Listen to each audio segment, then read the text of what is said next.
Somos un país que hace poco deporte y hacemos mal porque ayuda a combatir cosas como la obesidad y la diabetes y porque uno se lo pasa bastante bien, francamente. Además es una especie de inversión. Hacer deporte cuando joven, nos dicen, medio garantiza buena salud luego hacia el final, excepto cuando no. Parece ser que algunos deportes, incluido nuestro fútbol, pasan después, décadas después, una factura cruel y horrorosa.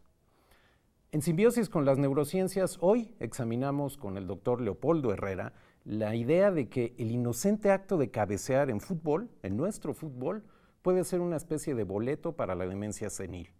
Primero, Aleida Rueda toma el tema desde los niveles más altos del fútbol mundial. Los aficionados con mejor memoria recordarán esto. Es la semifinal entre Argentina y Holanda en el Mundial de Brasil en 2014. Segundos antes de desplomarse en el terreno de juego, la cabeza de Javier Mascherano había impactado contra la del holandés Georgino Wijnaldum. A pesar del evidente daño, el argentino apenas pasó 2 minutos fuera de la cancha y volvió para jugar el resto del partido. Junto con el de Mascherano, se reportaron otros casos de conmociones cerebrales durante todo el Mundial, en ninguno de los cuales se evaluó el estado neurológico del jugador antes de autorizar su regreso al partido. Después del Mundial de Brasil, un grupo de jugadores y padres de familia interpusieron una demanda colectiva contra la FIFA, acusándola de negligencia en el monitoreo y tratamiento de lesiones en la cabeza de los jugadores. El movimiento logró cambios significativos en Estados Unidos, pero no pudo tener eco en otros lugares fuera de ahí, como México. La pregunta importante es, ¿deberíamos preocuparnos? ¿Hay razones para pensar que el deporte más popular del mundo y de México está generando lesiones graves en los jugadores? Sabemos que hay evidencia y hasta películas sobre los efectos de los golpes en la cabeza en jugadores de fútbol americano y boxeadores.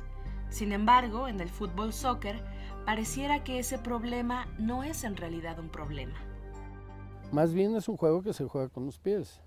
Que sí hay golpes, sí hay traumatismos, sí, pero que no es con esa frecuencia o con ese afán de estar buscando lo que no hay, ¿no? O sea, la verdad es que es mínima el contacto de la cabeza con el balón.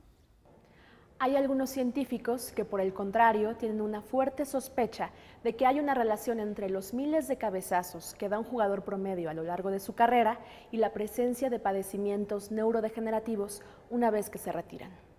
Y hay algunos especialistas que ya han empezado a convertir esas sospechas en evidencias. Investigadores del University College London, en Inglaterra, aportaron recientemente una prueba de esa posible relación. Durante 30 años, entre 1980 y 2010, monitorearon hasta su muerte a 14 jugadores ingleses retirados que habían sido diagnosticados con demencia. Obtuvieron autorización por parte de los familiares para realizarles un examen cerebral post-mortem a 6 de los 14. Después del examen, en todos ellos hallaron signos de Alzheimer, y en 4 de los 6 encontraron una enfermedad conocida como encefalopatía traumática crónica, una lesión neurodegenerativa relacionada con la demencia, cuyos signos hasta ahora solo pueden identificarse después de la muerte. Aunque la muestra es ciertamente pequeña, es la primera vez que se confirma encefalopatía traumática crónica en un grupo de futbolistas retirados. Muchos podrían pensar que el posible culpable de estos traumatismos cerebrales en jugadores retirados es en realidad el contacto repetitivo que tuvieron durante tantos años con un balón que poco tiene que ver con el que conocemos actualmente. Era un balón de cuero cosido a mano que tenía muchas desventajas. Una de ellas era muy pesado. Otra era que cuando se mojaba, todavía incrementaba ese peso. Aunque no es posible afirmar que los remates de cabeza a ese balón o a cualquier otro balón moderno son la causa de conmociones cerebrales, sí hay suficiente evidencia para sostener que hacerlo de manera frecuente y a balones que llegan hasta los 180 kilómetros por hora es la causa frecuente de síntomas a los que hay que ponerle atención. Algunos estudios, sin embargo, afirman que más que los impactos contra el balón, son las colisiones contra otros jugadores las que están más relacionadas con los traumatismos cerebrales. Sobre todo con jugadores de defensas centrales en el fútbol, porque si sacáramos una frecuencia de golpes con la cabeza, veríamos que esto, junto con los delanteros, serían los que tienen más contacto con el balón y la cabeza. Eso sería una parte, ¿no? Que sería como la repetición de daño, de golpes, pero por el otro lado, los que se van a ver siempre afectados por una conmoción cerebral, siempre tiene que ver con estas dos posiciones, o sea que se golpean la cabeza entre ambos jugadores, delantero y defensa, ¿no? Veámoslo con más detalle. Cuando la cabeza de un jugador impacta violentamente con la del otro, el cerebro se mueve agitadamente, se desplaza y rebota dentro del cráneo. El impacto hace que el cerebro se inflame y aparezcan hematomas o daños en los vasos sanguíneos y los nervios. El problema es que si estas lesiones ocurren repetidamente durante mucho tiempo, se pueden producir daños cognitivos irreparables como la encefalopatía traumática crónica. En Estados Unidos ya se ha prohibido, es decir, allá ya está prohibido que los niños menores de 12 años en las fuerzas básicas no tengan contacto directo con la cabeza y el balón. Es decir, ellos no tienen ningún tipo de entrenamiento de cabeceo. Sin embargo, hay ciertas cosas que todavía están alejadas ya de llevarlo en práctica en México, porque la regulación es muy difícil. Hay algunos que piensan que lo mejor es aplicar el principio de precaución. De acuerdo con la Academia Americana de Neurología de Estados Unidos, la mejor forma de prevenir conmociones en jugadores de soccer desde edades tempranas implica jugar y entrenar de manera distinta. Utilizar la parte frontal de la cabeza y no la superior. Reforzar con ejercicios los músculos del cuello. Usar pelotas suaves durante los entrenamientos y, sobre todo, reducir el número de cabeceos. Y efectivamente, controlar y técnicamente, sobre todo, controlar la técnica de golpeo con la cabeza. ¿Por qué con la parte frontal? Porque es la parte más fuerte que se tiene en la cabeza. Y eso es lo que se va corrigiendo desde niños. El asunto de la prevención es importante, pero los investigadores saben que la única forma de comprobar si realmente existe una relación entre el fútbol y las lesiones cerebrales en jugadores mexicanos es aportar suficientes pruebas clínicas y científicas. Pienso que se necesita más investigación para ya ahora sí con evidencia decir que se tiene que hacer algo legalmente, ¿no? Lo que se requiere siempre es hacer una evaluación neuropsicológica antes de que jueguen. La única forma de saberlo es tener un pre y un post. Lamentablemente, los equipos no hacen una línea base de sus jugadores. Y bueno, en niños que están entrenando, mucho menos. El fútbol es uno de los negocios más lucrativos del país. Aunque no hay cifras recientes, un estudio del 2010 del Grupo de la Riva reportó que entre patrocinios, taquillas, traspasos de jugadores y derechos por transmisiones en televisión, el soccer genera cerca de 90,000 millones de pesos al año. Sin embargo, prácticamente nada de esas ganancias se han destinado a averiguar cuál es el estado neurológico de los futbolistas, desde que empiezan a jugar hasta que se retiran. La evidencia es aún mínima para sacar conclusiones, pero quizás por eso es un buen momento para que los mismos jugadores y los aficionados empecemos a exigir más ciencia en el terreno de juego. Más ciencia en el terreno de juego porque la evidencia es escasa. Justamente vamos a examinar la evidencia detrás de una hipótesis bastante aventurada, un poco alarmante, reconozcámoslo. Vamos a examinar la evidencia científica que se ha producido en varios lugares del mundo, pero vamos a empezar con la evidencia clínica que hay en México, con alguien que vive allí en los hospitales todos los días. Leopoldo Herrera, jefe del Servicio de Neurología de la Unidad Médica de Alta Especialidad de Magdalena de las Salinas del IMSS. Bienvenido, Leopoldo, gracias por estar aquí. Gracias, Javier. Eres experto en trauma craneal, de alta energía. Así es. Cuando chocan las cabezas de un defensor y un delantero, ¿eso es un impacto de alta energía? Sí, sí, tiene que ver mucho con el alta energía, porque primero, por definición de trauma craneoencefálico, es toda lesión física o deterioro funcional, que es lo que estamos viendo, de la cavidad craneal, y que esto es en base a la cantidad de energía que recibe, de energía mecánica en un breve estado de tiempo, ¿no? Y la energía de alta energía se refiere a la rapidez y la cantidad que absorbe el cerebro en ese momento. Sin duda, pero eso tiene que ver con las velocidades con las que colisionan las dos, vamos a pensar en los cráneos como esferas, y los que vemos fútbol, o lo practicamos, pero los que vemos fútbol en televisión vemos que continuamente algunos, no todos, pero algunos de los cabezazos entre jugadores ocurren cuando las cabezas están unos centímetros aparte. Es difícil pensar que se estén moviendo con muchísima velocidad. El daño entonces se está produciendo internamente en espacios de milímetros y posiblemente con velocidades no demasiado altas. Aún así, ¿tiene el potencial de daño que nos describe el reportaje? No, va en relación a la intensidad, a la magnitud de la energía. Generalmente el trauma cabeza con cabeza es menor para producir o una conmoción o una encefalopatía traumática crónica en relación al tiempo. Generalmente el trauma cabeza con cabeza es la tercera parte de lo que puede provocar o una conmoción o una encefalopatía. Es más el golpe del balón hacia el cráneo que absorbe en ese momento energía mecánica en newtons, ¿no? Y entonces discutamos ese, porque ahí sí el balón viene generalmente con bastante más velocidad que las dos cabezas que colisionan, pero por otro lado, el impacto del balón, uno intuitivamente piensa que es más suave que el impacto entre dos cuerpos tan sólidos como son los dos cráneos. Entonces, el cabezazo usual, el portero despeja, el defensa salta, cabecea, viene un centro, el delantero cabecea. ¿Eso es un impacto de alta energía también? Generalmente no, y vuelvo a repetir, la tercera parte del trauma que provoca conmoción, encefalopatía, es el de cabeza con cabeza. Es más común el número, la repetición y la cantidad de energía del balón contra la cabeza de la persona, que es lo que realmente puede provocar repetitivamente o datos de conmoción o a largo tiempo de una encefalopatía traumática crónica.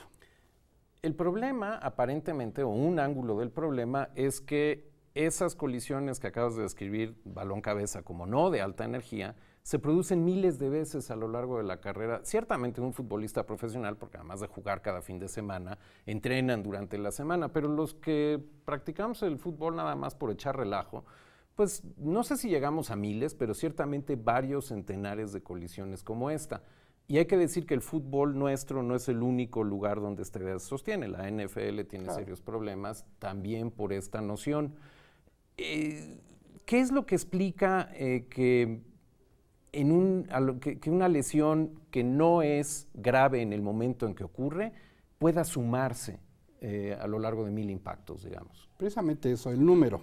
Se ha mencionado que a veces hasta 1800 veces requiere el contacto de un balón con un cráneo en este momento para llegar a producir a mediano y a largo plazo las alteraciones cognitivas, hablando de encefalopatía traumática, y a corto plazo una conmoción cerebral. Si el impacto es tan rápido y tan intenso que lesiona estructuras del cerebro, la persona pierde el conocimiento y esa es una conmoción cerebral. Pero eso es relativamente poco común en fútbol soccer, ¿cierto?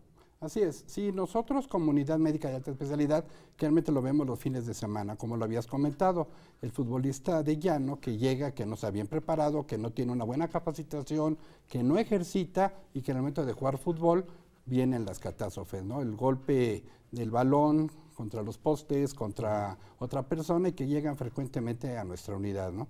¿Qué tan frecuentemente? ¿Qué tan frecuentemente recibes futbolistas que están realmente trastornados, aunque sea un trastorno momentáneo, por golpes en la cabeza? Sí, generalmente de nuestro volumen de enfermos, de entre un 5 a un 7% son futbolistas de fin de semana que llegan en estas condiciones. Llegan con el antecedente de un trauma, con pérdida transitoria del estado de alerta, probablemente con amnesia, no recuerdan qué fue lo que pasó, y con datos de algo de inflamación del cerebro, como es un dolor de cabeza, náusea, mareos, que es lo que nos obliga a estudiarlo, sea o no de alta energía. Bueno, hablando de estudiar, examinemos entonces la evidencia, porque Aleida citó un estudio que fue publicado apenas en febrero de este año, en 2017, del University College en London. No es el primer estudio sobre el tema, pero este causó bastante ruido. Yo creo que en parte porque 6 de los 14 futbolistas eran como la mitad de la selección inglesa que salió campeona en 1966, y eso se ve que ya movió bastantes cosas. Entonces, son 14 futbolistas ingleses retirados. 14 de millones de personas que practican el fútbol. ¿Quedan comprometidos los resultados? ¿Esa evidencia queda comprometida por ser una muestra tan pequeña? Realmente no, y eso es lo que las grandes empresas dedicadas al fútbol es lo que comentan, ¿no? La muestra representativa del universo de trabajo es muy pequeña comparado con los millones de usuarios que juegan fútbol. Pero lo que es evidente es que estas personas están completamente dedicadas al deporte, desde el punto de vista profesional, y esos son los que tienen más alta posibilidad de tener ese tipo de problemas, ¿no? Aunque no hay evidencia. Pero estuvieron dedicadas al deporte durante una etapa de su vida, que puede haber sido una quinta parte, tal vez menos de su vida, y hay un montón de otras variables que podrían haber contribuido a que estos 14 individuos tuvieran la mala suerte de desarrollar después los trastornos que desarrollaron. Hay incertidumbre. Claro, por supuesto, y esta es una evidencia muy pequeña, es una evidencia dentro de la medicina, una evidencia tipo 4, de tipo anecdótico. El problema de aquí es de que este grupo de enfermos no lo vemos en el momento, es a largo plazo, cuando vemos las alteraciones cognitivas, sobre todo memoria, concentración, insomnio, malestar, que nos hace pensar en esto. Pero tienen mucha razón. El hecho de la susceptibilidad, es decir, cada persona somos diferente al impacto que vamos recibiendo y a la forma en que respondemos. El cerebro es, en su relación de densidad masa-volumen, es muy gelatinoso, y esto, además de la protección que tiene con el líquido cefalorraquídeo, lo hace que lo tolere mucho, ¿no? Pero repetitivamente lo que lo llega a ocasionar. Pero sí, efectivamente, la susceptibilidad de cada uno es diferente. Voy a regresar a la idea de la repetición, pero quiero examinar un poquito más el tema de la evidencia, porque Ángel Villalba, en el reportaje, indicaba algo que debería de poder hacerse. Él dice, se requiere tener un pre y un post. Lamentablemente, dice Ángel Villalba, los equipos no hacen una línea base de sus jugadores, y en niños entrenando mucho menos, y podríamos agregar los que hacen fútbol de fin de semana, claro, muchísimo menos todavía. ¿Puede haber evidencia aceptable sin tener esa línea base? No, toda evidencia científica debe tener un pre, que es una basal, y un control, que es el post, ¿no? Desafortunadamente no podemos hacer esta evidencia y nos vamos más a la evidencia después del trauma. Y dan datos clínicos como si hubo o no pérdida del estado de alerta, las alteraciones de memoria, alteraciones de conducta, irritabilidad, que nos hablan de una u otra forma de que alguna parte del cerebro sufrió, pueda o no demostrarse con estudios, esta alteración.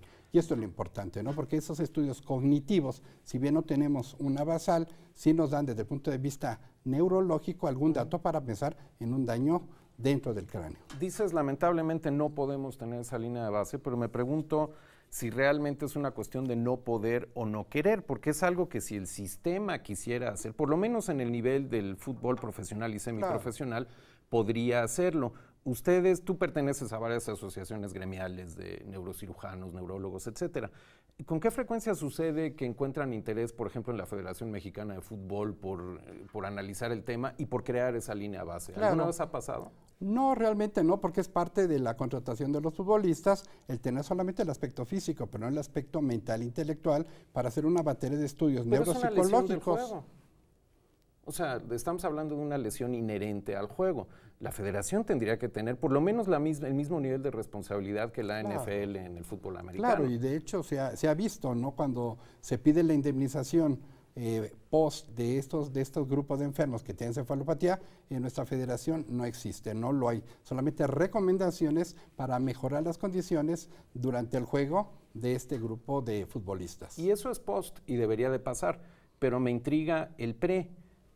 Démosle vuelta a la pregunta, si ustedes como asociaciones gremiales de médicos interesados, además con la experiencia clínica que tienes tú y tus colegas, si se acercaran a la Federación Mexicana para crear un protocolo que permitiera por lo menos establecer esa línea base, es decir, estudiar, ustedes sabrán qué Claro. tipo de análisis y qué tipo de mediciones tendrían que hacer antes de que transcurran los 10, 15, 20 años Claro. de práctica futbolística. ¿Eso no costaría mucho y eso se podría hacer en México? Sí, de hecho hay medicina del deporte en diferentes instituciones de educación, donde se podría llevar un protocolo bien estandarizado de estudios como el Minimental, como Barcelona, que nos hablan de una generalidad de este tipo de enfermos, cómo es su basal y a mediano y a largo plazo. A mediano plazo, después de una conmoción, nos puede decir qué daños hay en qué parte del cerebro, y a largo plazo, estamos hablando de 15 o 20 años, si van a producir una encefalopatía traumática crónica, pero con una evidencia, ¿no? Eso también es importante que lo hagan, generalmente eso lo hace los médicos dedicados a medicina del deporte en las instituciones, pero no en profesional. Examinemos la hipótesis, que es realmente lo más arrojado de todo esto. De los 14 jugadores retirados del estudio que citó Aleida en el reportaje, todos sufrieron una cosa que el artículo describe como enfermedad demencial progresiva en su edad avanzada. Pero de esos 14, solo 6 declararon haber tenido conmoción en su historia como futbolistas y ninguno tuvo más de una. Entonces, la primera hipótesis es que hay un enlace potencial, y cito otra vez, entre la demencia que tuvieron antes de morir y su exposición pasada a cabecear la pelota miles de veces. ¿Qué le sucede a las neuronas, lo que llamamos materia gris del cerebro, durante un solo cabezazo? No la acumulación, uno solo aislado. ¿Qué les pasa? Sí, realmente, dependiendo de la magnitud del impacto, puede ser muy pequeño o muy intenso, dependiendo, ¿no? ¿Por qué? Porque aquí hablamos de conmoción, y definir conmoción es la pérdida transitoria de la alerta y la recuperación. Pero a veces no pierde la persona el estado de alerta, a veces viene confuso, desorientado, o lo peor de todo, con una amnesia perilesional que no recuerda qué es lo que sucedió y que es como un equivalente de la conmoción. Pero Leopoldo, perdón que te interrumpa, la mayor parte de las veces no hay ninguna manifestación. Uno cabecea, hasta hay una especie de oscuro placer en la sensación de percutir el balón cuando cabeceas bien. Claro. Ni te mareas, ni te dan náuseas, ni te sientes mal, ni días después. La hipótesis dice que la acumulación de miles de estos es lo que, incluso sin conmoción cerebral, porque solo 6 de los 14 la tuvieron. Entonces, por eso me interesa saber qué le sucede en un cabezazo rutinario que no va a tener ninguna manifestación. ¿Qué le sucede a la masa encefálica durante un cabezazo? Sí, generalmente es menor. Es como una gelatina, absorbe en newtons la cantidad de energía que llega. Newtons es medida de fuerza. Es medida de fuerza, es la cantidad de aceleración que tiene un kilo de masa en segundos al cuadrado, y que llegue, que impacta. Y que obviamente, aunque sea mínima, tiene que haber una lesión cerebral. Esa lesión cerebral se manifiesta en muchas manifestaciones. ¿Por qué tiene que haberla, Leopoldo? Es que esa es la parte que siento yo que puede confundir a la gente. Claro. Lo hacemos todo el tiempo, es una sorpresa encontrar este tipo de resultados. En realidad, tal vez lo que sorprende más es la segunda hipótesis, no la primera. La primera es que hay una relación causal. La segunda es que es esa acumulación de traumas que no conmocionan, la que se manifiesta además décadas más tarde, no unos meses después, hablamos de 15, 20, 30 años después. ¿Qué es lo que explica desde el punto de vista neurológico ese retraso de 20 años? Buena pregunta. Lo han comparado la encefalopatía traumática crónica como la demencia tipo Alzheimer, es decir, la parte anterior del cerebro, generalmente todo el cerebro, pero la parte más anterior se va como encogiendo, se va atrofiando por la pérdida de esas neuronas que se acelera por las consecuencias de estos golpes. Por eso es que se ha hecho una semejanza entre demencia Alzheimer y la encefalopatía traumática crónica, es decir, se va encogiendo, vamos perdiendo tejido neuronal que se ha ido perdiendo. ¿Por qué lo perdemos? Las dos fases, la primera es la normal. Todos vamos perdiendo tejido neural al cabo de los años. La segunda, que lo acelera, estos golpes continuos, repetitivos en el cráneo, es un factor más para llegar a tener esta encefalopatía traumática crónica. Ya que mencionas el paralelo con el Alzheimer o con la demencia senil, hay una griega perversa involucrada en todo esto.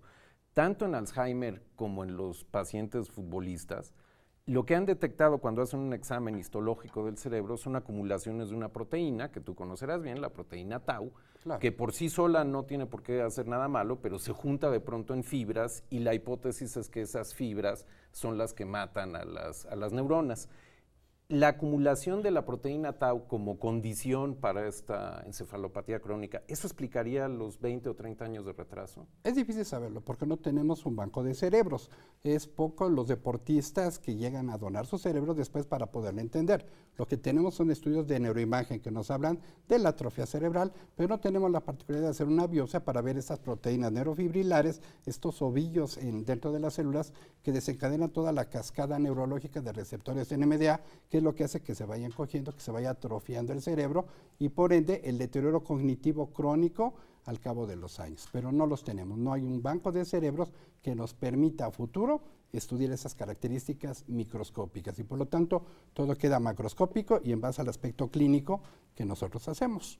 Lo cual nos lleva otra vez a la necesidad de que el fútbol organizado, ya no voy a hablar solo de la Federación Mexicana de Fútbol, sino desde FIFA hacia abajo, se involucre seriamente en la cantidad de estudios previos que hacen falta. Claro. Para, una de dos, o reforzar la hipótesis, cuyas consecuencias examinaremos en un momento, o bien desecharla y que la gente pueda practicar el deporte tranquilamente. Pero no hay ese engarce entre ustedes, los neurólogos, y el fútbol asociado. No, todavía no. Esto es solamente medicina del deporte y en donde nosotros participamos como una parte intermedia. Es decir, cuando un enfermo tuvo una conmoción cerebral, llega a una unidad hospitalaria y nosotros tenemos que hacer la revisión, sea un leve o sea grande, y hacemos un estudio de neuroimagen por el aspecto clínico y entonces si detectamos si hay una conmoción o lo peor, hay una lesión cerebral traumática ya dentro del cerebro que es la contusión. Y la contusión ya es un daño irreversible, macroscópico, que lo vemos en los estudios, ¿no? ¿Todo daño cerebral de ese nivel es irreversible? Sí, toda lesión dentro del cerebro es irreversible, y más ese tipo de lesiones hemorrágicas dentro del cerebro, y más en la parte anterior, porque la parte anterior del cerebro tiene mucho que ver con memoria reciente, con personalidad, con hábitos, con algunas costumbres, dolor de cabeza, náusea, todo esto, que es realmente lo que vemos nosotros y que hace que todo enfermo que llegue con un trauma de cráneo, con conmoción cerebral, sea estudiado desde el punto de vista multidisciplinario. Y eso nos lleva entonces a la pregunta dura con la que voy a querer terminar la entrevista. La NFL ha hecho cambios notables en reglas, en el casco, en equipamiento en general, en multas, porque su problema de conmociones es más grave que hasta ahora, por lo menos, que el de nuestro fútbol. Por otro lado, a raíz de este estudio, en la BBC, Barry O'Driscoll, que es un asesor médico de World Rugby, que es como la FIFA del rugby, dijo, en soccer con los niños tienen que pensar seriamente en no cabecear en los entrenamientos.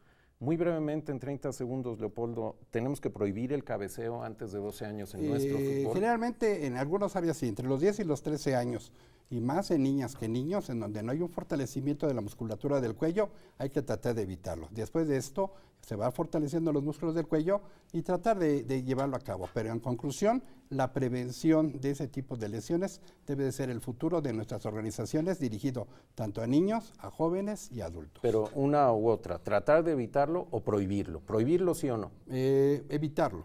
Ok. Leopoldo Herrera, muchísimas gracias por estar con nosotros. Al contrario, Javier, gracias.